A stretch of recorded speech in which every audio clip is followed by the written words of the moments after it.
Seton, poll question today, at least for the first hour, and then run down the guest list. You want to start college or NFL? Ooh.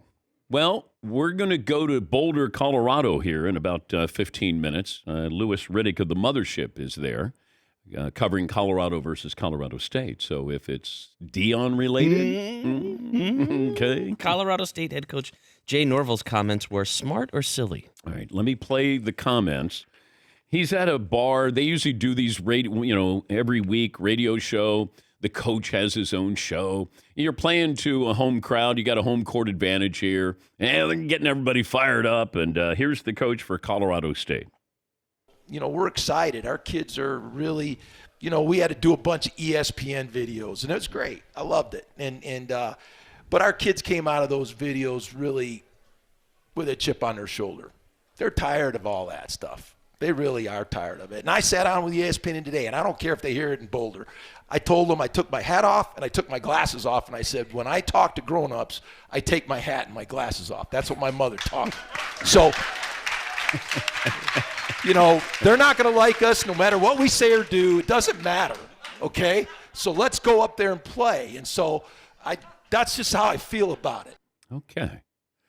That puts it in context, I would think. I think he's wearing a visor while he is saying this to the the booster club or whatever it is. Well, of course, Deion had to use this as motivation, as only Deion can. Everything's personal. It was personal the first game. It was personal last week, and now it's personal. Here's Deion Sanders. I'm minding my own business, watching some film, trying to get ready. Trying to get out here and be the best coach I could be. And I look up and I read some bull junk that Deion said about us. Once again, why would you want to talk about us when we don't talk about nobody? All we do is go out here, work our butts off, and do our job on Saturday. But when they give us ammunition, it was just going to be a good game. They done messed around and made it personal. It was going to be a great test, a battle of Colorado, but they done messed around and made it personal. Well, when I heard the comment yesterday, and I was like, oh, what are you doing? What are you doing? Okay, he doesn't take his hat off or his sunglasses off. It's not the way I was raised. Yeah. Oh, now it's personal. Now it's personal. Okay. You don't bring mothers into the equation, Dan. Yeah. Right. You don't bring mothers into the equation. Oh, my goodness. That's how my mom raised me. All right. Good. So now it's personal. Does your poll question have to do with Deion? Well, I had the one. Are the comments also being overblown? Okay. Are they overblown? Yeah, by Deion. Yeah. But it's smart, though. Yes. He's already got them all. Personal. Yeah. He's already got them all. No, I get it. Right in line. It's absolutely. great. I get it. I mean, do I think that they were still going to go out and try to crush Colorado State? I don't think they thought, God, we're in for a really tough game here. It's like you're favored by, I think, 23.5. I don't think people think this is going to be a close game, but now I know it's not going to be a close game because it's all together now. Personal. Yeah, Paulie. The line moved 1.5 since those comments. It was 22.5 when we were on the air yesterday. Now it's 24. That's right, Coach. Okay. That's right, Coach. Is this on a tee for Deion, though? He's looking to have these things. Sure. If he can't manufacture it, he takes a light little jab and makes it a thing. That's great. Yeah. Whip the kids up. Yeah. Okay. Yes. Is Deion getting a little bit of the he skipped the line treatment from other coaches? Like maybe Jay Norvell?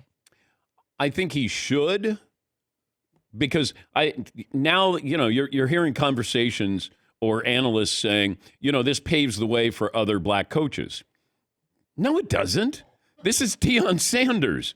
It's not like, now if you're a famous coach, it may pave the way for you, that maybe you're going to have a big time program or a big time school that'll take a chance on a big time personality there. But there's only one Deion Sanders. If Yale decided to hire J.J. Watt to be their head coach, and then College Game Day would go to Yale, then you'd say, okay, that's a famous person jumping the line. I mean, Deion jumped the line, but keep in mind, he went to Jackson State. He tried to jump the line and go to Florida State. But what he did, he took the job. He wanted to prove he could recruit, they could win, and then he caught the attention of a program that's been down in the dumps for decades. They took a chance, and now he is the topic of college football. Yes, he. But based on the strength of Deion's career, that's why he didn't have to be, the strength and conditioning coach, and then the defensive back coach, and then the this and then that, and then bouncing all over the country, building a resume for himself. His playing career is his resume. Yes, but you still have to coach. Like Steve Nash took over the Nets. Oh, I jumped the line. Like, okay. He's a Hall of Famer. One of the great point guards of all time. He worked with the Golden State Warriors. Deion didn't get the Dallas Cowboys job. Well, he got the Brooklyn Nets job with a team that was supposed to be competing for a championship. Right, that's what I'm saying. Like, Deion didn't skip the line up to the Dallas Cowboys. Oh, but he tried to. Steve Nash did. He tried to. He tried to go to Florida State. They didn't hire him. Yeah. But, I mean, look, you hire who you think can turn your program around or who's the best guy. I was a big proponent for Deion getting jobs. I know that there were 2 jobs that he was interviewed for, and then he got turned down. I'm like, you guys are crazy. Because he's gonna bring in players. Steve Kerr, did he jump the line? Did Doc Rivers jump the line? It's littered with guys who have gotten the opportunity, but it helps being famous. Does this mean that other black coaches are going to get the opportunity to jump the line? The answer is no. If you're famous, Eddie George got the job at Tennessee State. If he's successful there, does he then get a job in a true Division I program? Maybe. But Deion, there are very, very, very few athletes. You can put Kobe in there, Allen Iverson in there, guys who are just transcendent, that kids are going to be imitating, talking about, and they still do that. Deion hadn't played in how many years? And you still have kids who, if they make an interception going in for a touchdown, do that little Deion dance going into the end zone. Prime is, he's front and center.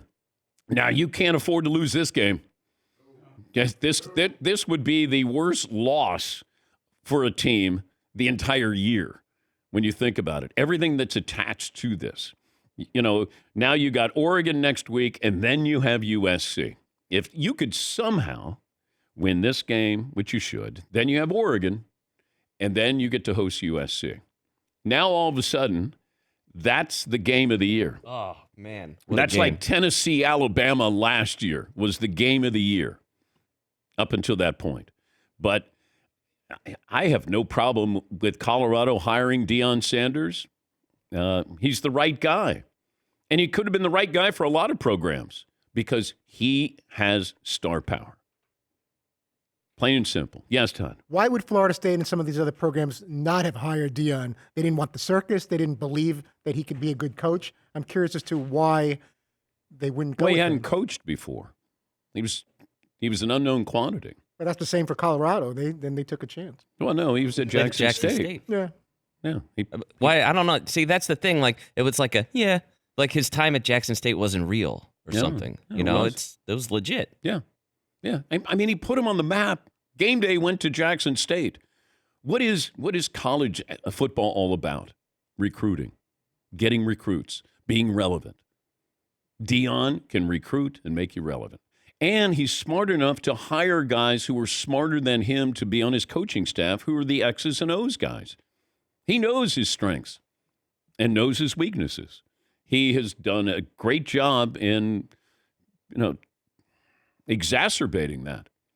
And now you have a legitimate chance here to have your son be a Heisman Trophy candidate. Could you imagine if that showdown, USC and Colorado, and they're both undefeated, and it's Caleb Williams versus Shedeur Sanders, and who's going to be the Heisman Trophy front runner? Because that's what it's going to. That'll be what is sold.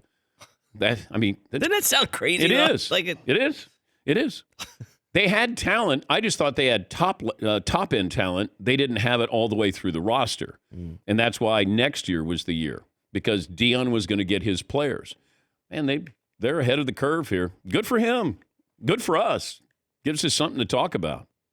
Yeah, Paul. Your point about Deion hiring good assistant coaches, it can't be underwhelmed. when he got the job, he said, I need a budget where I could hire coaches from around the country. And he got a big bump in his assistant coach budget when he took the Colorado job, and it allowed him to poach a few top-end assistant coaches, which there it is.